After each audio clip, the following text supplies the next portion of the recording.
I'll give an introduction, and then it goes to Phil, Leslie Ann, and then Tom. Yeah. Is it going back to you each time? Yes. Yeah. I assumed it was going back to Craig each time to introduce the next person. Yeah. Yeah. So the last words I'll say before you introduce Tom are thank you for listening. Yeah, and then what I'll do, I'll just chair it. I don't want you doing your usual. Is that you done, Leslie?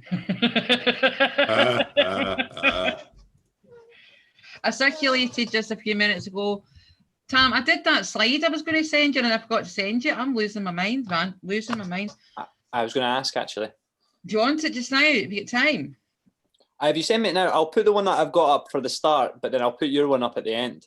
No, it's for the start because I figured everybody would leave and there was no point in doing one for the end. Well, I mean, if you want to send me it now, there's still time. I mean, sorry. And I sent just a few minutes ago for your convenience, Kev and Tam, the link to Phil's survey in case you didn't have that handy. I know you've got the other links you need, but just in case. Okay. So during tonight's part of the welcome, right, I'm going to say during tonight's Fringe event, links to the Call Centre Collective social media will be posted regularly. It'll be posted both in the Zoom and on the Facebook link, on the Facebook chat. And me and you, Kevin, will just keep in touch about who's handling what and all that. If you can put the handles or links on the social on the chat box every so often, then that's fine. And then what we'll do also is we'll put the contact form. If you want to concentrate on putting them in the Zoom, Kevin, I'll copy and paste and then put them on the Facebook. Okay. If that makes sense. We'll set that, Tam. Cool. So Phil's survey, are we just linking to that at the end? So what to do is Phil's survey, you bring that in when I start to introduce the homework and put it up then. Okay. That's near the end, Kev, but that is quite near the end. Right. Did everybody get the running order, times and Yes, stuff? thank you. Yep. Yeah.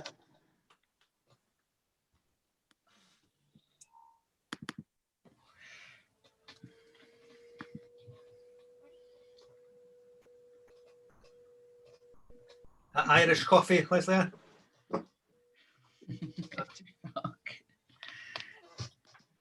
I'm revealing my secrets, Kev. Be careful. I know some of yours. Hey, I've had 3 Tiskies. I've had a great day.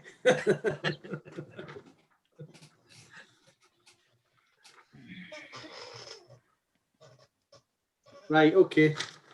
So I presume that there's no way of just sort of having your 4 pictures up and everyone else hidden, or I mean, is this going to be like democratic and everyone? So everybody's muted on entry. Yeah. And I can click spot. Oh, I'll make you a co-host as well, Karen. But there's an option to put people on spotlight. So I'll just be putting. Sorry, making you co-host. I'll just be making each person who's speaking on spotlight, so they'll be the main person. So that on the social media version, it will only be the person who's made spotlight that will be coming up. That's the difference between having it as a meeting and a webinar. If we'd had it as a webinar, we could have had just the 4 of us, but then there's other drawbacks in other ways. But I'll just make each person as they're speaking on spotlight, so that they're the main person, Foxy. I mean, I'm not going to do this, but how do you make someone a co-host? Just for future reference on Zoom. And I've been able to change someone to a host, change them to be the host, but not make them a co-host. Kev, I've got to ask, is now the time to ask that? We've got 7 minutes. Some of these are still trying to write their speech. All right, why shut up? We've got 7 minutes. We've got to talk about things that doesn't involve trade right now. I mean, have you any idea? Kev, I mean, you did it this morning with your blooming form and all. This is you. Have you heard of the word preparation? You know what I mean? I'm on the 3rd line of my flaming what I'm saying for 5 minutes, for fuck's sake. While we're waiting, Bill, how's your girlfriend doing? Is she better, feeling better? She is. She is. She is. Thank you. Yeah. Glad to My hear boy's it. just been sent home from school though. Really? Yeah, this whole year. Whole year? The whole year, COVID rampant. Right. So I've just made it so, sorry, but I've just made it so that participants aren't allowed to unmute themselves. Yeah, you unmute them if they're wanting, But can you use, just, if I mute one of you, can you unmute yourself? So I've muted you, Craig. Or wait a minute, I've not. mute No, I Kev. have. Can you unmute yourself? Yep. Yeah. So Tom. because you're co-hosts, you can unmute yourselves. Right, good. Right. Cool. So, just to be clear, any questions? We're going to take the questions through the chat. Yeah. I'll Right. direct them to you. Questions in chat, yeah? Yeah, and I'll do my Chris Webb. And will you take the questions from Facebook then, Tam? Yeah, I don't imagine many of them will come through the Facebook, but if they do, I'll either forward them into the chat if they're good or whatever. So this Fringe is going out on It's going to be a Facebook hard as well. test to pass. With Tom telling us a good question or not. Well, is this going out on Facebook as well? Yeah. Hang on a sec. I didn't realise I was going to be on camera, so I'll Hi, go darling. How you doing? well. What was your email about? Well, I'm just about to go on live for a Zoom meeting Oh, sorry. on the. I mean, literally a couple of minutes now, and then I'm. Sorry. And just if you want, hey, the specs good. Thanks. Do you need specs like? No, it's because I've got a really bad headache from the computer screens. Oh, you need that. I think that's dead sensible. Listen, pal, if you want to catch me, I'll be on now. If you Okay, follow. well, I might do. I've got 2 essays due, so. I know. Do you want to speak to me later on about them? Yes, please. All right, honey.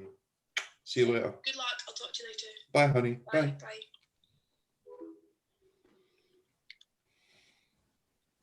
So I mean, Kevin doesn't need to be on video. He can turn his video off if he wants.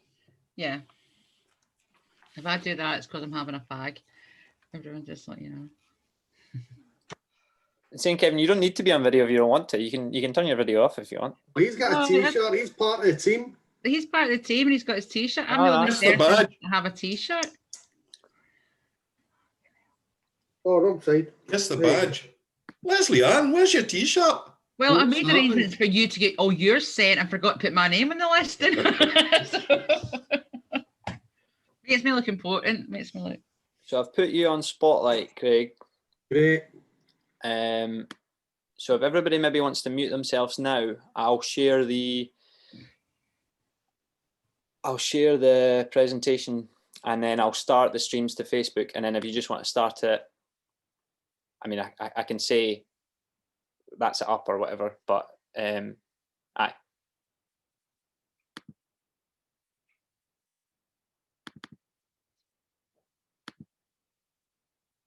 You're muted, Craig, so I can't hear you. I says when that graphic goes, then I can start. Yeah, that's probably a better way to do it. Actually, it's Cool. just yeah. Right, I'm I'm going used to mute to- myself now and start the.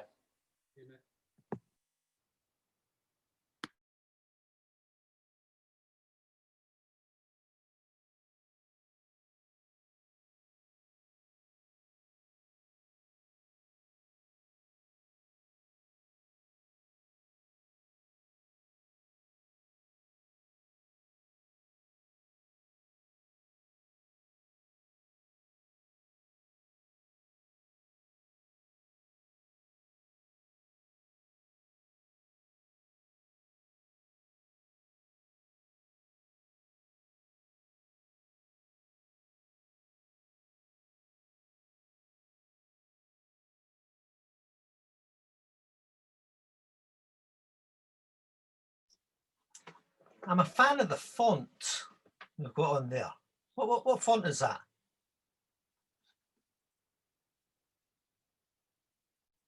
Everyone's muted. Courier.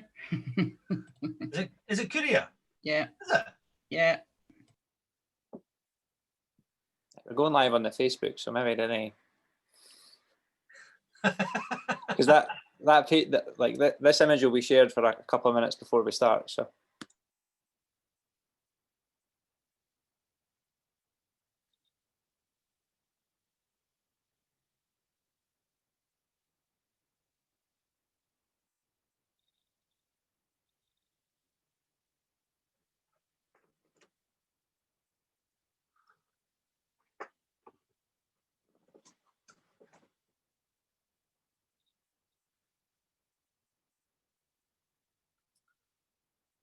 Okay, so that's streaming live on Facebook. Can we admit people now?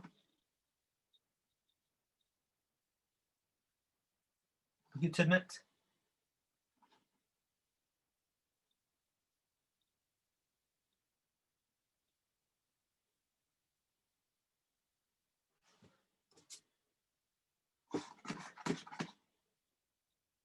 Right, I'm admitting now then.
So good evening, everybody, and welcome to the Call Centre Collective Fringe this year at the STUC Congress. The Fringe will also be on Facebook tonight. I'll start off by introducing myself. I'm Craig Anderson. I'm a member of the Call Centre Collective. I'm also the Regional Secretary for the CW in Scotland.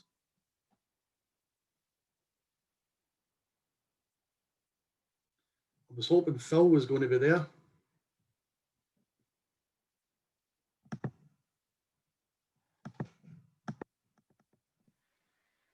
He is there. Hi Phil, you there? I'm here. I'm here. Can you just introduce yourself? Okay.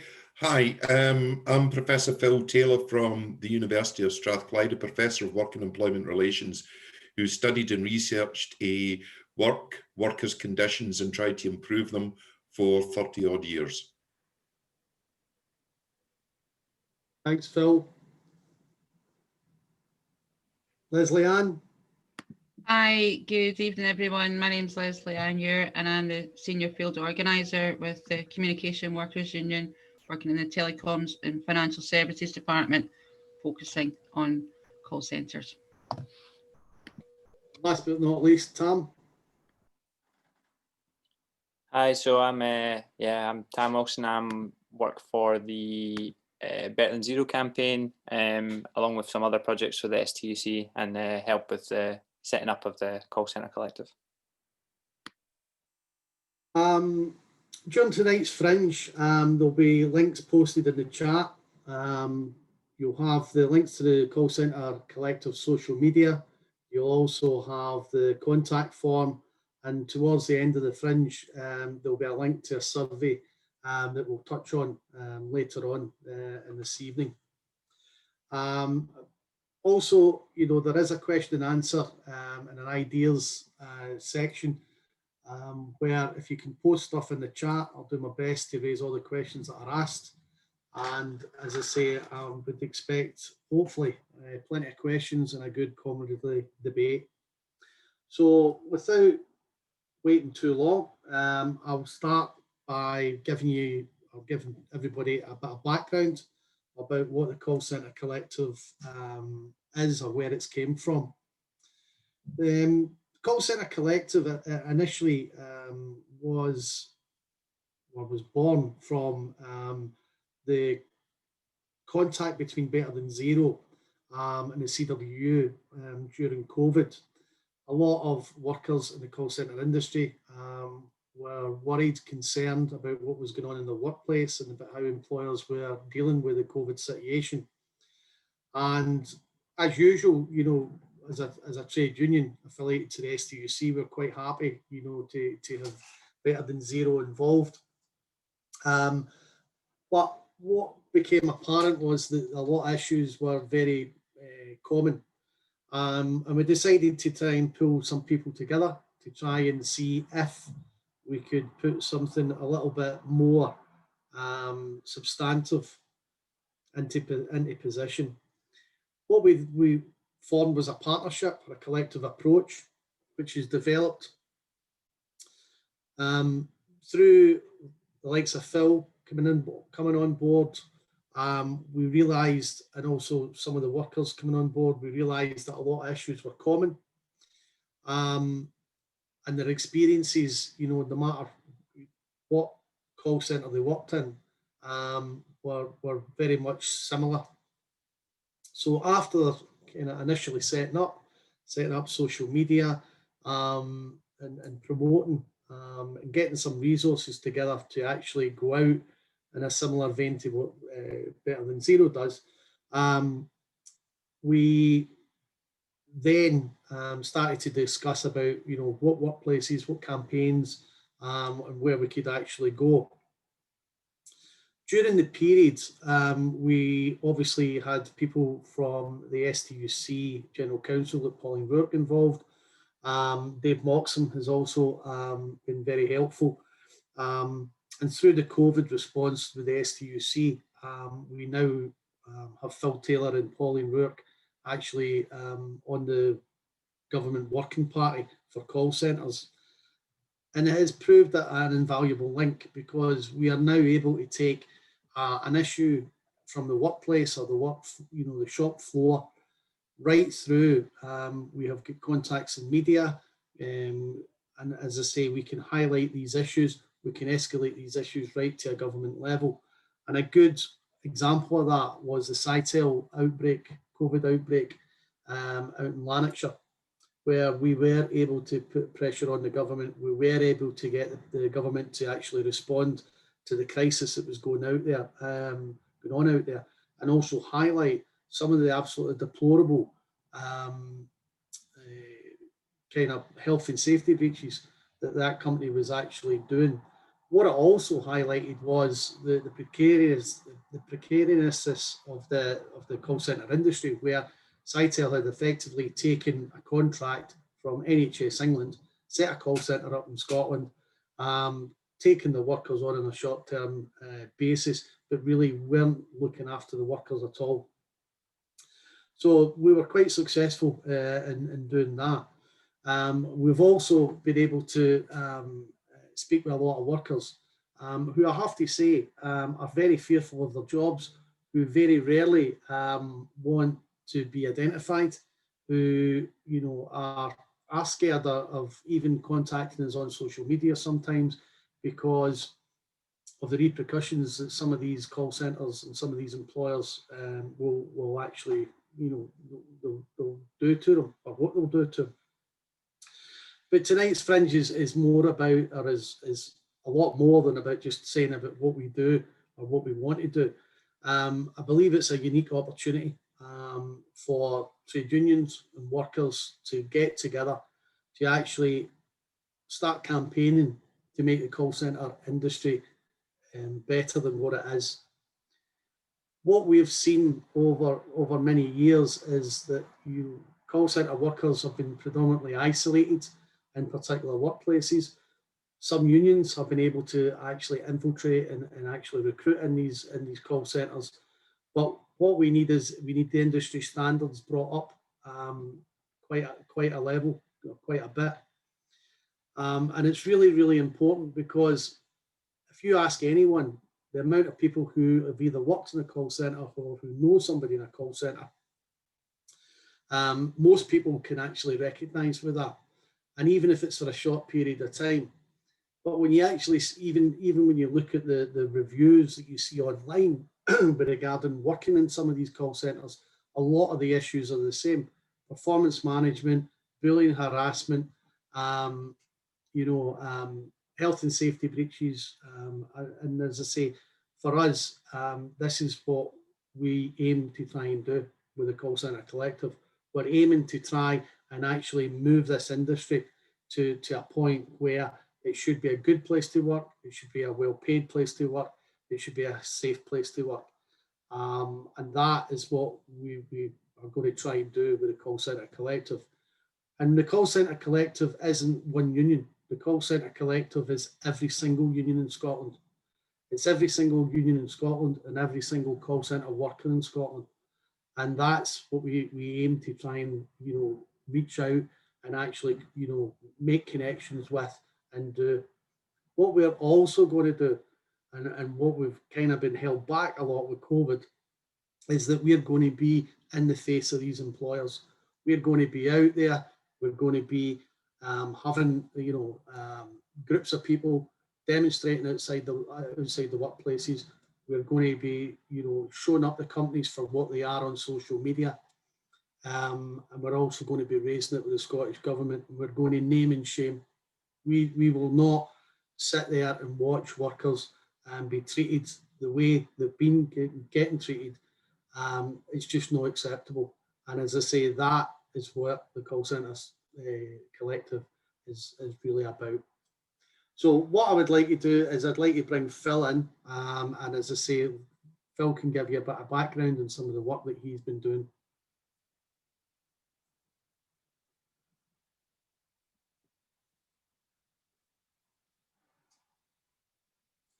No, Phil dropped off. Oh, there he is. Okay, can you hear me? Yeah, Phil. Okay, right. Thank you very much, Craig. I mean, I've been researching the call centre sector, the industry in Scotland for about 25 years, longer than that. So this has been a coming together of just about all the important things I've been involved in for many years. But what I want to start off by saying, or really is by encouraging us to think back to where we were in the spring of this year, because these were unforgettable and terrible times that we'll never forget, when the crisis of COVID was beginning to really grip society. We would, on a Thursday evening, come out quite correctly to celebrate in communities right across Scotland, the dedication of those who'd been fighting on a very visible front line, whether this was doctors, nurses, paramedics, cleaners, everybody who's working in the NHS. And then in a kind of second wave, we were celebrating the dedication and courage of care workers who were working in terribly precarious conditions and were undergoing terrible conditions. And at this time, though, there was a very visible front line, if you like. The visible front line also included shop workers, delivery drivers, and so on. But also, and this is where call centres come in, because to extend that military metaphor, here were workers who were fighting on an invisible front line in the call centres. They might have been working on 999 calls for NHS Direct, providing real crucial emergency services, but also they might have been performing what might be regarded as more mundane service, but nevertheless hugely socially significant, connecting through telecommunication centres the elderly and the vulnerable to wider society, of finance sector call centres who are dealing with people's anxieties and worries around money, or perhaps civil service call centre workers who would be processing furlough payments or universal credit.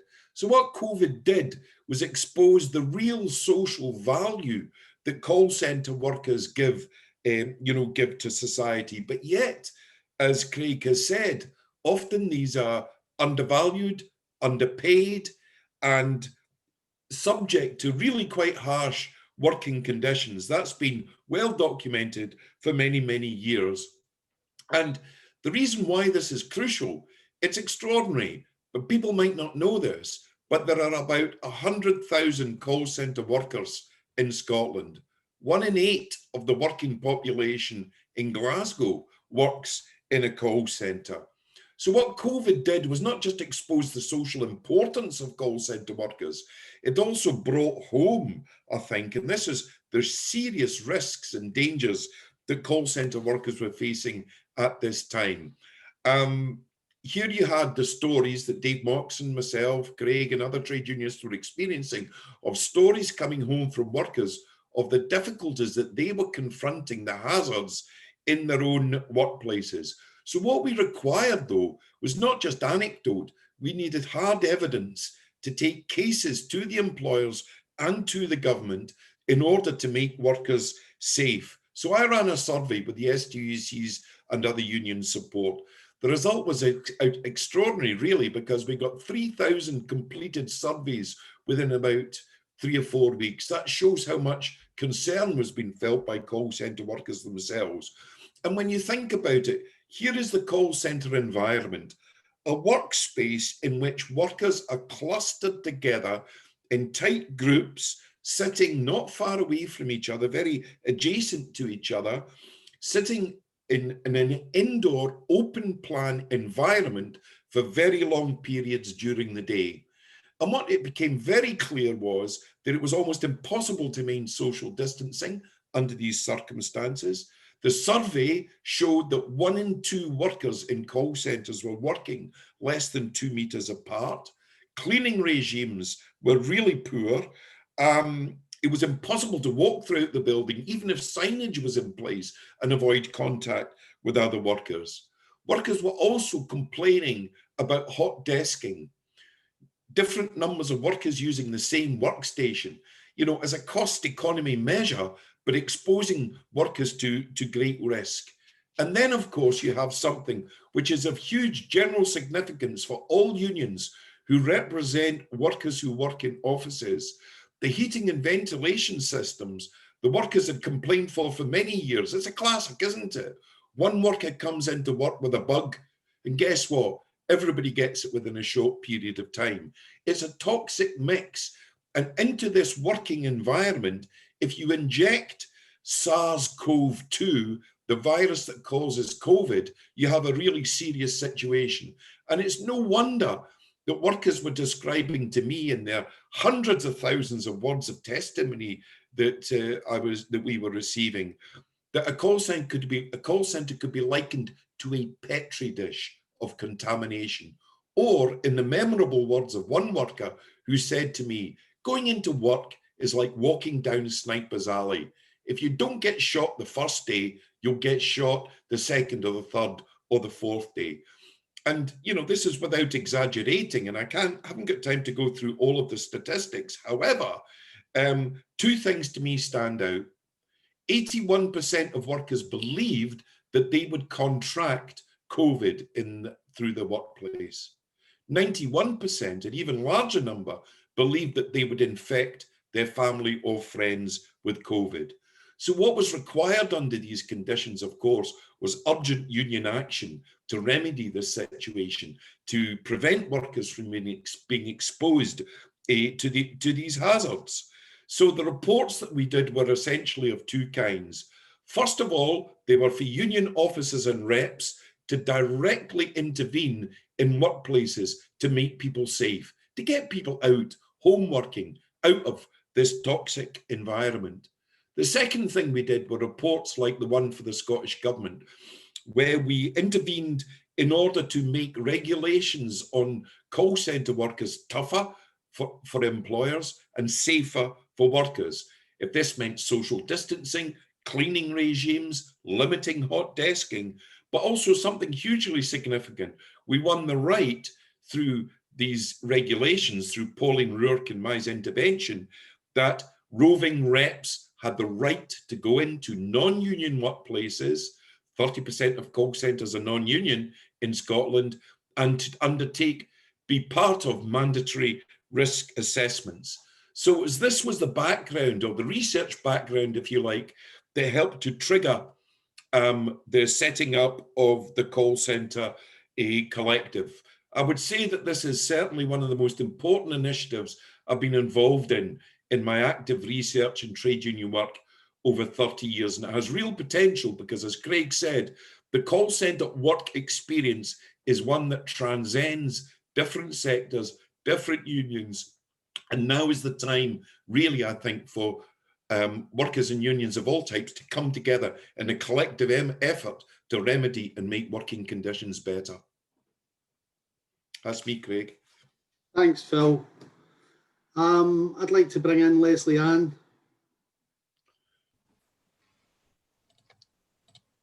Thanks, Craig and Phil, and warm welcome to everyone listening and watching us tonight. Thanks for sparing us your time. Organising in call centres has always had its challenges. In many ways, that's what makes it interesting, necessary and rewarding when things work out as planned.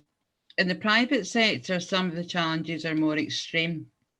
For example, we can come across severe hostility to any sort of trade union organisation, exceptionally biased employer propaganda, threats of site closure and reduced hours if workers suggest any sort of trade union affiliation, threats of job losses if workplaces become organised, Walmart-style opposition to unions. And that's not to say these challenges don't exist in the public sector call centres, but they're somewhat more explicit across the private sector employers. Over the years, private sector call centre agents have been faced with workplace issues that are particularly harmful to the confidence it can take to start organising themselves. Performance management that highlights all the negatives and none of the positives in individuals, pressured average call handling times, bonus structures that even automated call systems couldn't achieve. And then we move into the present, a present that Phil's referred to already, a present that's new to us all, a present where all of these issues still exist, but are coupled with the anxiety that COVID brings to workers and so adds to these issues. And then there are also new issues that these designated key workers face. Ensuring safe distances are maintained when it's more profitable to pack people together, working in buildings with massive aircon units, simply travelling to work if you're still required to visit a site, being considered a key worker, even if you work in a call centre sales environment, to name just a few. COVID also brings with it many additional obstacles to deploying traditional and what have been effective organising tools in the past.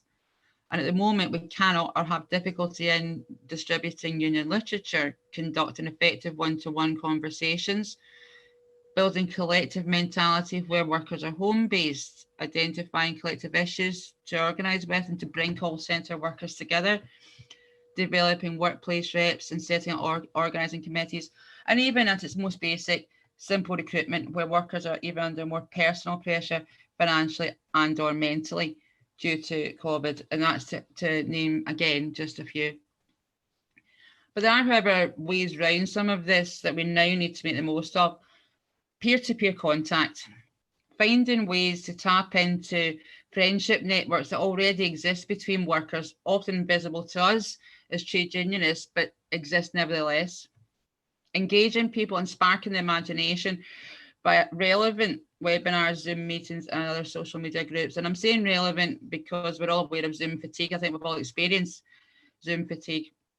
Showing workers what can be done, even at a distance, similar to what Craig mentioned earlier in regards to dialogue with the Scottish Government. What Call Centre Collective proposes is fairly simple, and it might even be, dare I say it, common sense. We propose that unions in Scotland work together to enable workers to achieve wins in call centres where there's no recognition agreement. That a win of that nature in just one call centre can then become a win for all to campaign on. That a win for all can then be translated into multiple footholds for the labour movement to organise in many call centres, and that we can bring call centre workers together in a powerful and effective network to facilitate the changes in their workplaces. There are tens of thousands of people working in call centres, as Phil mentioned, in Scotland who are deserving of workplace dignity, workplace safety, societal respect and trade union recognition. It's up to us to bring unions to them. And we believe that with Call Centre Collective, together we can deliver the much needed trade union organisation, keep that pressure on employers and keep the Scottish Government on their toes so that ultimately we deliver safety, success and respect for call centre workers in Scotland. And we sincerely hope that you join with us to do so. Thank you for listening to me.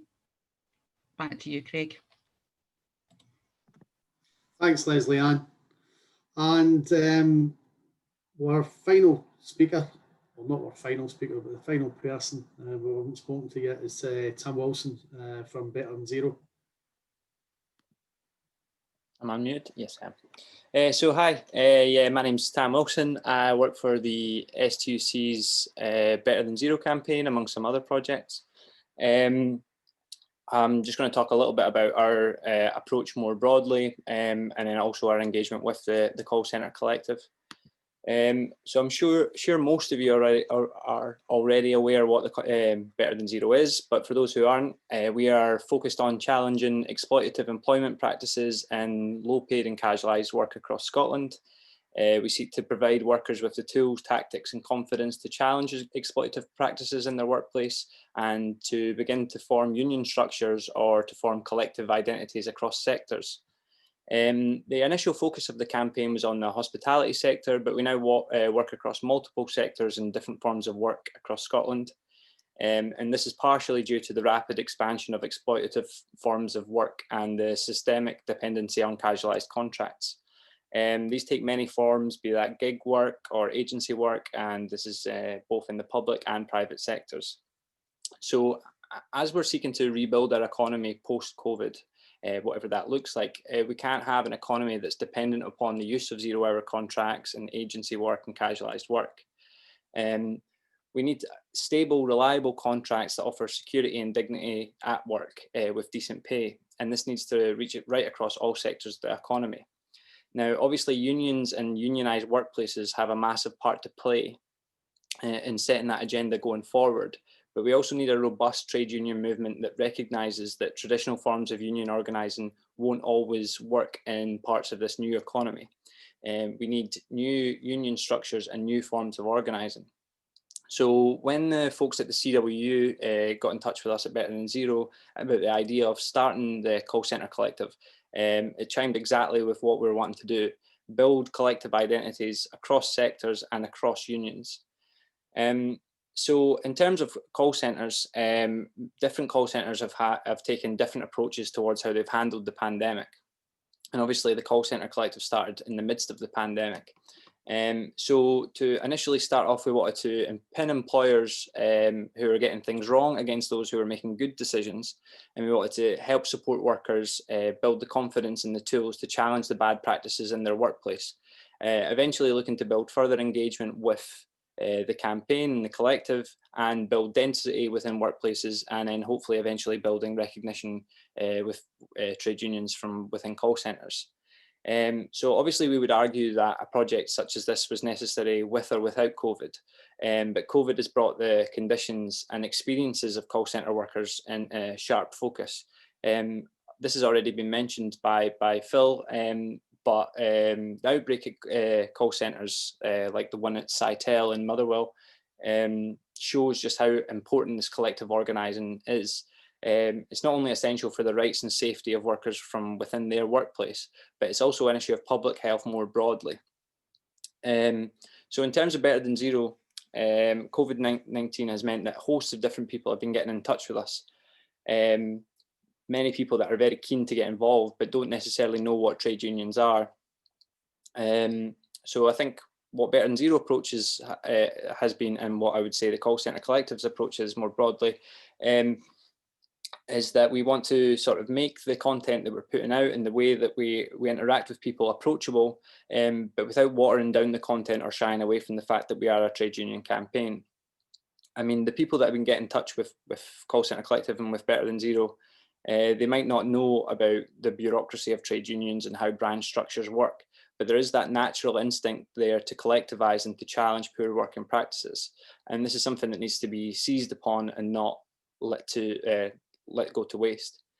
So some of the call centre workers that have been getting in touch with us, as again has already been mentioned, but it's a whole load of different issues that stem from lack of communication about what's happening, highlighting different workplaces that are ignoring different safety standards, some people that have been threatened to be sacked if they want to pursue some of these issues. So I think this really speaks to why we need to be building collectively, and so that we can build that confidence, so that when people feel like they want to raise issues, they feel supported, even if they are yet to form the traditional structures of trade unions within their workplace. So as you've probably seen with our work with Unite Hospitality, the Better Than Zero approach has been successful in building identities across entire sectors. And we at the Call Centre Collective think that can be expanded. And the more unions that get on board who are working within call centres, the wider and deeper an impact that Collective can have. Now, as another example of some of the stuff that we've been at Better Than Zero we've been doing recently is we've been working with cinema workers. Now this started from the Cineworld Action Group, but we've been running training sessions that have went through the basics of pinpointing issues within the workplace, charting who has control within the workplace, helping provide the tools to identify who natural leaders are, and then also developing some of the methods and action of what you can do to sort of build upon that other work. And you may have seen that although there's been many issues, there's been some substantial victories that have come from these actions of these cinema workers. And we want to look to take a sort of similar approach with call centre workers taking this forward as well. So, I mean, at Better Than Zero, we think that the Call Centre Collective, there's a really exciting opportunity to build this sort of collective identity and work going forward. So I think it's really important that if you're involved with different unions or if you're a call centre worker yourself, you get in touch. I think some of the links to the forums have been put into the chat boxes, so we can actually build a cross-union campaign that engages different unions and different sectors of workers who are different types of workers who are working within call centres. I think there's a good opportunity going forward, so I think we need to sort of take advantage of that. Thank you very much. Thanks, Tam, and thanks, Phil, Leslie, and Tam for their contributions. There's been a few questions. We're moving on to kind of question and answer. What period the Fringe? So I'll just bring them in. No real specific order. I've got a question that says, how exactly can unions speak to people in call centres if they aren't members? And those that aren't members are working at home, so aren't speaking to their colleagues.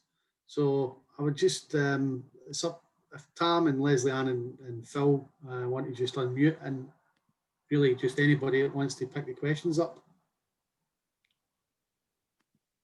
I think unfortunately that question's hitting on some of the key obstacles in terms of organising these workers, and that's why actually we're running in cooperation with Phil, and he'll touch on it more, a number of surveys, webinars, and trying to look at building on other networks. It's not going to be an overnight fix, but we have to start small and just keep building brick by brick, person by person, member by member. At the moment, I would say people don't have to be union members, and I think that Tam will come in on that, about that Better Than Zero step, where people can become involved in Call Centre Collective before they enter a trade union, which I have absolutely no problem with personally. It's about building that network to then achieve something, and I think naturally people will then will want to join us, rather than taking sometimes, which be quite a challenging leap for some people, to be a non-member straight into an active union member, as it were. So I hope that helps a little bit. Yeah, I would just say that, like, I mean, from a lot of the work that we've done with Better Than Zero, like, as I kind of mentioned, a lot of people don't necessarily know what trade unions are. So some people are just trying to seek the initial forms of support. And I think if you overburden people with, like, oh, you need to learn what the trade union is and you need to learn all these structures and et cetera, you can put people off collectively engaging in this sort of stuff. So I think if you definitely don't shy away from the fact that we're a trade union campaign and we're seeking to build trade union structures and identities within workplaces, but I don't think you shy away from offering that support until people have joined. I mean, you're far more likely to get decent results if you get collective groups of people within workplaces, and then start to talk about what a trade union would do and how that would be beneficial. So the sort of collective version of what a trade union is, rather than this sort of service model of trade unions. I mean, I know that through Better Than Zero, a lot of the substantial victories that we've had and a lot of the building of trade union density that we've had is from somebody getting in touch with us and raising an issue, we tell them to get in touch with other people within their workplace and put them into a WhatsApp group. We then are added to that WhatsApp group and we talk them through the steps of what they can do to begin to challenge things within their workplace. And then gradually actually talk to them about how being in a union would also be beneficial in this campaign. And it sort of fuses that identity of collectively challenging things with your workplace and then having the union there to sort of support and back you up. So, I mean, if people are getting in touch with us, that's definitely the way that I would approach it. And I don't think it works against building trade unions. I think it's actually beneficial in building trade union density that way as well. Thanks, Tom. Yeah, I'll deal with the working from home question because it's a really good one. I think over the next period, the next month or so, it's already started actually. A huge debate is beginning to take place in the media about working from home. How many people are going to be working home from the future? What arrangements, the arrangements that people have had over the past number of months, are these going to become permanent or not? Now, I think there's a serious window of opportunity, particularly, and I'll talk about the research that we're doing shortly, for us to get into really quite a lot of the public debates and discourse through the media and so on. A very simple thing, and that is that for many workers, the workplace has become the home, and it's reaching out to those workers through all means possible. Like Tam says, 1 leads to 2, 2 leads to 4, 4 leads to 8, and so on. But also to reach people who have never been close to a trade union before.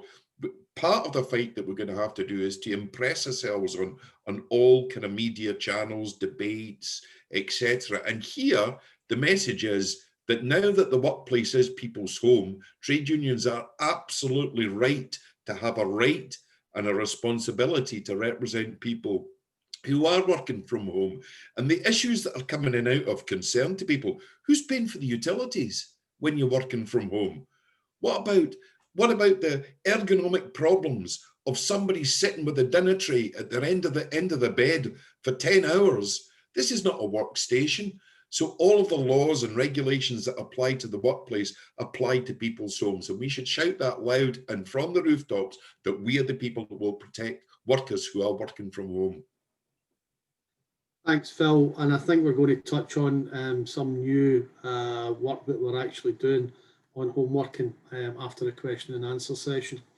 Morgan has posted a question. A private sector call centre that she previously worked in had no recognised union. 2 unions made attempts to organise there, but they did not cooperate well or communicate with each other. Sometimes felt as if they were in competition with each other to recruit. How will the call centre collective facilitate members of different unions working together in the same workplaces? It's a really crucial question. Ultimately, I mean, at the moment, you know, there are plenty of call centres out there who have 2 trade unions, and some have 2 recognised trade unions in them. For us, it would be a great position to be in, that we've got 2 active trade unions, you know, wanting to recruit in a particular call centre. And that's why it's important for the call centre collective to get all the affiliates on board. There is already recognised companies, recognised workplaces that we've already, you know, identified. And there are some that are unrecognised and have absolutely no recognition and even no trade union contact. And to be perfectly frank, that, you know, this is about a collective effort and uniting and actually using all our resources and other trade unions coming in to help a particular trade union in a particular workplace. So the call centre collective, I don't believe that we'll have a problem with competition in a particular workplace. I think the big thing at the moment for us is to get as many affiliates involved with this organisation as quickly as possible. Graham's posted a question. Benefit for workers needs promoting. Will the call centre collective be advertising on social media sites? Yes, it's part of our overall social media kind of plan or strategy. What we obviously are looking at the moment is very kind of reactive and short-term campaigns or issues that we're dealing with. Longer term, yes, we will be looking at that to try and get people interested. Okay. Can I come in just on the working together? I mean, I think like the call center collective was initially set up with that purpose of not being, I mean, it was an initial idea that came forward from the CWU, but it was very keen from the start not to completely couch it in CWU, not to use it as an opportunity to just build the CWU. Like the collective was set up with that understanding that we do need to reach across unions and we need to not make it a competitive field. Now, I think there's no denying that in different sectors and different forms of the union movement, there are competitive elements of it. And I think that is what we are trying to do with this collective, is to try and break through some of that competitive nature between trade unions, because I mean, it is of no benefit really to anybody. I mean, the more people that more trade unions that you get involved and engaged with this, inevitably you're going to increase your membership, but that's not the goal. You know what I mean? The goal is to build that collective identity so we can improve the working conditions from people in call centres.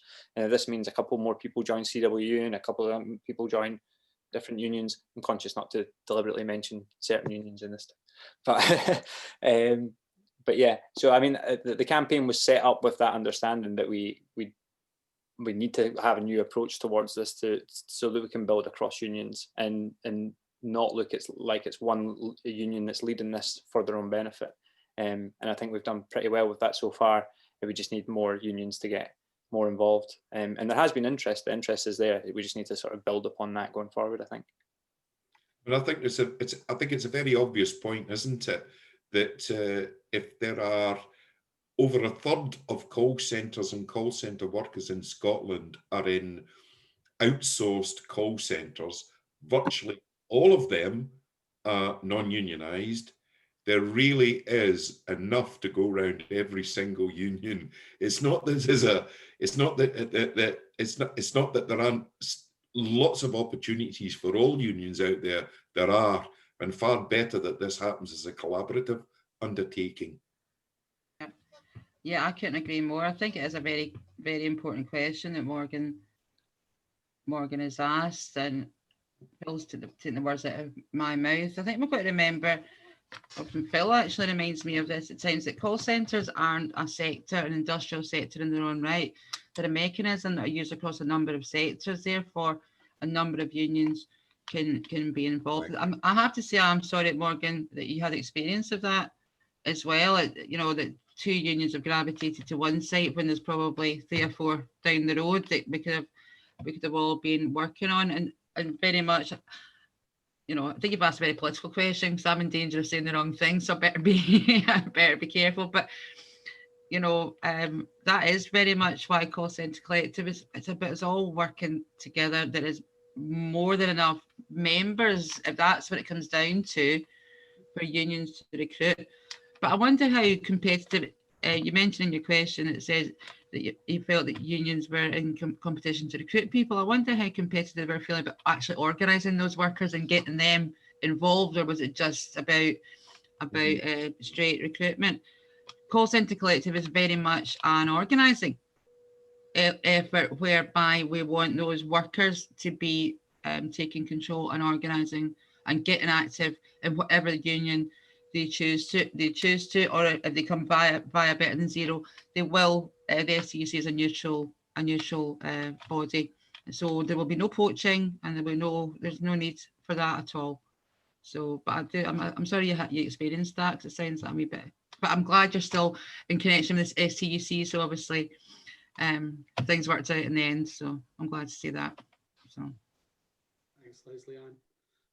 Can I just highlight that the social media links are in the chat as well, and also there is a sign up to the mailing list in there as well. So if people can either cut and paste the forum or fill the form out, it's just a short 2 minutes form, not even 2 minutes, it'll take you a minute to do it. That would be great. I've got a final question, and I'll just ask if there's any more questions, please post them quickly. The last question is from Hugh Gaffney. How can we get trade union councils involved? I'll start off with that. I think that's crucial. I mean, a lot of call centres, if you look at a lot of towns in Scotland, the call centres are some of the biggest employers within the towns. And I think, and I know for a fact, because I was actually speaking to somebody about it the other day, is that they're deliberately sited away from town centres. You know, they're deliberately sited in kind of greenfield sites to isolate them and not make them necessarily answerable to the community. So it is crucial that we get trade union councils involved. And I'm sure through the STUC, we can certainly take that away to write out to trade union councils to actually say to them, you know, would you like to affiliate? You know, obviously there's no any fees or anything like that, but would you be willing to work with the call centre collective if, you know, we were taking a campaign to the local area? And we can certainly do that. But as I say, we have been constrained with COVID with regards to getting out and kind of doing some physical action.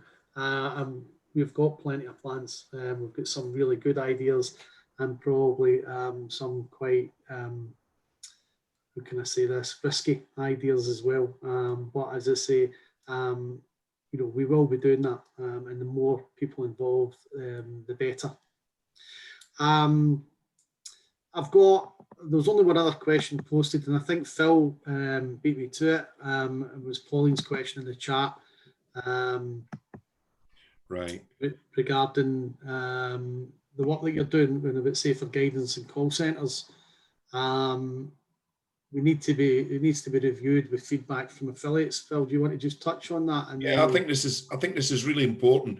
There's absolutely no doubt, and I'm glad that Pauline's mentioned this, that we had, I mean, we built up a really strong head of steam and had more of an impact probably on the Scottish Government than we thought we might have done. But Pauline, myself, and I think there was a delegate also from Unite as well, were involved in the working group that the Scottish Government set up under Jamie Hepburn to establish safe working guidelines for working in the call centre sector as a whole. Now, this went on for a number of weeks. It was to and fro, drafts. Every draft that came, Pauline and I would seek to toughen it up on behalf of the trade unions and so on. And whilst we didn't gain everything that we wanted, we certainly ended up with, for example, mandatory risk assessments and the right for roving reps to be involved in non-union workplaces. You know, there was argument, which I still feel has not been resolved fully at all, about heating, ventilation and air conditioning systems. The whole of I think the medical establishment, the health and safety executive and others underestimated the transmission effects of small micro droplets, right? Tiny droplets, which are of crucial importance in an indoor environment with heating and mechanically heating and ventilation systems. Okay, so we won most, we didn't win everything, but the time is right now, I think, to go back to affiliates and say, well, okay, we managed to achieve these things. How has it worked out in practice? What's been the experience on the ground from the reps upwards about the effectiveness of the measures that we gained agreement on? And one thing that Pauline and I insisted on, and it was agreed by all of the parties, by the Scottish Government, that the guidelines that we drew up would not be set in stone, but could be changed according to changed evidence, circumstances, and so on. So we're probably now, 3 or 4 months on, in a correct position to be able to have a review of those things. And, you know, I think here we would really encourage the affiliate trade unions to the STUC to provide a review for us as members of that working group to take to the Scottish Government to try to make things even better. I don't know if that makes sense. Yeah, thanks, Phil. And thanks everybody for the questions. Pam, do you want to come in? Yeah. Yeah, I was just going to say that, like, we were talking about like some of the things that we're planning on doing going forward. I mean, like that is one of Better Than Zero's strong suits, is its ability to sort of have interesting ways of campaigning. You may have seen over the years that we've done people dressing up in hazmat suits outside of employers. We had me dressing up and turning a licensing meeting into a pantomime. And I think that's really managed to reach like a wide range of people.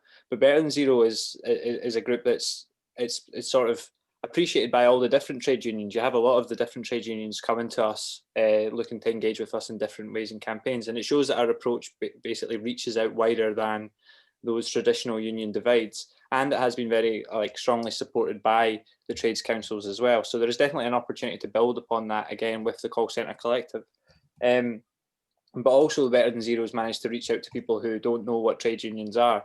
Like an anecdote of this is that a couple of months ago, I was getting my hair cut. You can probably tell I need another one, so it wasn't that recently. But the guy that was cutting my hair was asking me, like, what do you do? And I was like, oh, well, I work for the STUC, the trade union. He's like, oh, I don't really know what that means. I was like, oh, well, I work on a campaign that's around like 0-hour contracts. And he's like, oh, interesting. I don't really know. He's like, do you know what Better Than Zero is though? And I was like, oh, it's the Better Than Zero campaign that I work on. He had no idea what trade unions were, but he knew about the different campaigns that we'd had with Koya's Cafe. He knew about this different stuff that we'd been doing and collectively organising about stuff.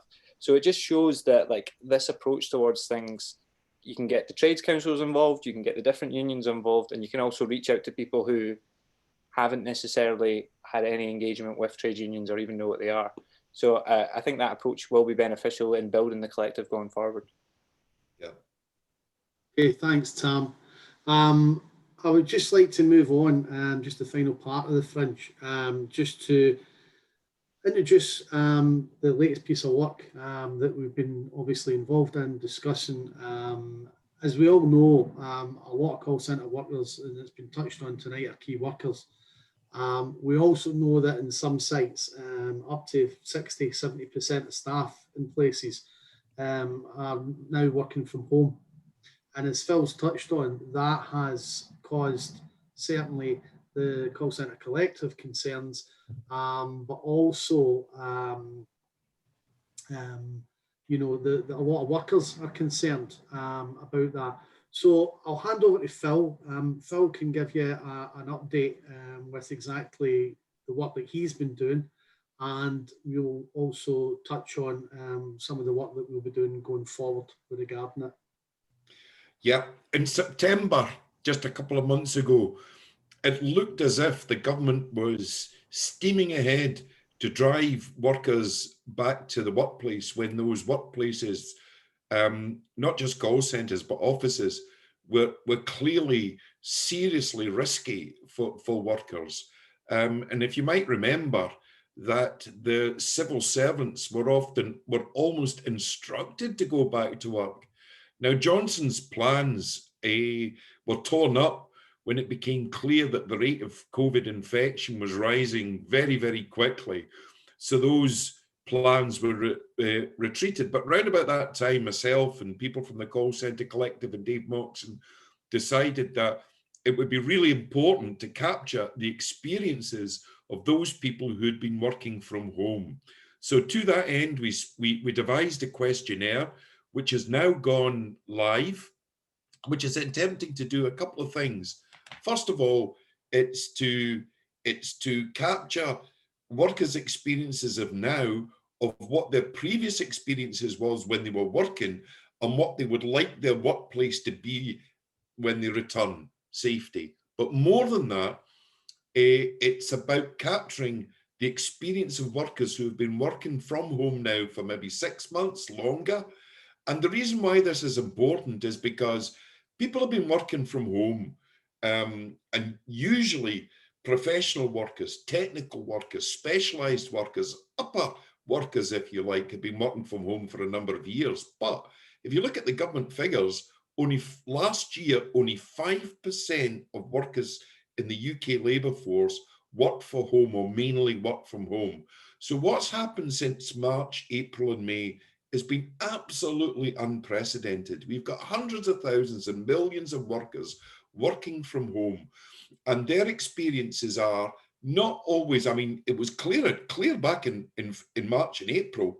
We want workers to get home because that's to work from home because it's safe. But the longer workers are working from home, a whole series of issues arise about how they can be represented and their interests reflected with the employers by unions. And as I said before, there are issues of cost. People are moving into a period now where utilities bills, telephone bills, equipment bills, particularly utility bills are rising. Who pays for these? The questions of ergonomics and safety at home. And of course, the big one, I've had a look at some of the initial results to the survey that I've sent out, and probably the biggest issue is the fear that workers have of being isolated at home and some of the mental health problems that derive from that. The sense of isolation. And when I looked at the previous work I did, what is the biggest thing that workers working from home miss?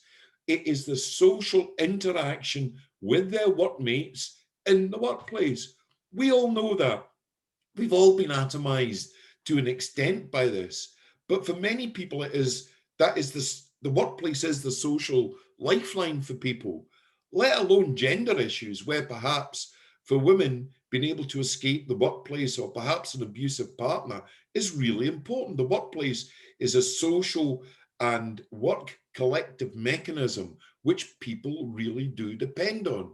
So what I'm saying is that there is an entirely new agenda of issues that unions have to take on board in its negotiations with employers. And for us as unions to be able to represent our members effectively, we have to take these issues very seriously. Now, I think for a period there were people who were thinking, well, we'll just get back to normal. Just like Peggy used to say in EastEnders, for those of a certain vintage, can't we just get back to normal, boys? Stop your fighting. But there ain't a normal to go back to in that sense, because yes, there will be a return to the office for some, but for others, there will be, working from home or perhaps hybrid forms of working, sometime in the office, sometimes working from home, are going to become the reality. When faced with this changed reality of the office, we've got to be really on the ball to be able to represent those workers who perhaps do want to stay home some of the time, do want to go to the office some of the time. Some will want to go to the office all of the time. So there are different constituencies of members with different interests and different concerns and different problems that we have to represent. So it's to this end that I'm running this survey on working from home. It's for all office workers and not just call centre workers, but call centre workers, of course, are very much included in that. And this has been running now for about 6 weeks or so. And I looked today before I come on to this broadcast that we've got 2,200 completed responses. So this is a substantial survey with a lot of feedback coming directly through from members. And in a week or two's time, I will do an analysis of the provisional results. And I've got some agreement with the Daily Record to get a big piece on it. So this is something that we need to get out there. And I think Call Centre Collective, insofar as call centre workers are involved, really does fit into this as well, because you're going to get both call centre workers going back to work and remaining in the home that need to be represented. I think the link to the survey is up there in the chat, so spread it far and wide, and please, please, please, please, please help get numbers to fill it in. Thank you. Thanks, Phil. And it's clear that this is going to be a really important survey and some really important information. I know we're speaking to Phil that a lot of people who are responding to the survey are putting a lot of detail into the responses. Some people are writing up to 1,000 words, just explaining exactly how they feel and the issues that they have at the moment. And it's a really crucial area, and it's a crucial area that the Call Centre Collective will continue to work in, because there could be a real change to our kind of infrastructure industrially across all businesses in all sectors with the amount of people that are working from home at the moment. And there are already signs from companies, you know, that are quite willing to allow people to continue to work from home who are not, you know, properly funding correct desks, chairs and equipment. And in fact, I only heard the other day that NHS, the COVID track and trace are actually asking people to use their own laptops. And we're also, as I say, hearing some really worrying signs from some of the stuff that's going on. So, as I say, really important work, and it'd be really grateful if people could fill the survey in and distribute it to their networks. Just to kind of finish up, and I've left this to the end, and it's actually one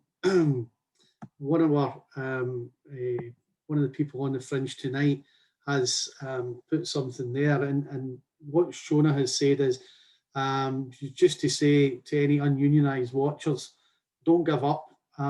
We fought for years to get our union even past the gates, but we've persisted, and now we have recognition. It can be done if you stay strong and united. And I think that's a really fitting message to finish the Fringe on. What I would say is also, you know, the call centre collective is a united movement, will be a stronger movement. It will also be a movement that will be able to react and campaign at levels that, you know, a lot of individuals will struggle with. And as I say, I think even the profile that we have at the moment, I've got people from England and Wales asking me what's it all about, you know, what is it all about? But what we're asking for tonight is that, you know, people go away, they speak to people in the trade union movement, ask them to get involved, ask them to contact us. And as I say, people that you know in call centres, say to them, follow us on social media, contact us. And as I say, we will grow, we will be more influential, and we will make a difference within the call centre sector in Scotland. So I'd just like to thank everybody for giving up time on the Monday evening. I know this is a kind of different format from what we're all used to, but the questions were great. The contributions, I think, were really informative. As I say, I'd just like to thank everybody for attending tonight. Survey and the link for the forum is in the chat, and I know that there's going to be a message put up. We've got a webinar in a couple of weeks' time, specifically on home working and Phil's work. So as I say, if you can keep an eye out for that and join us then, that would be great. So thank you very much.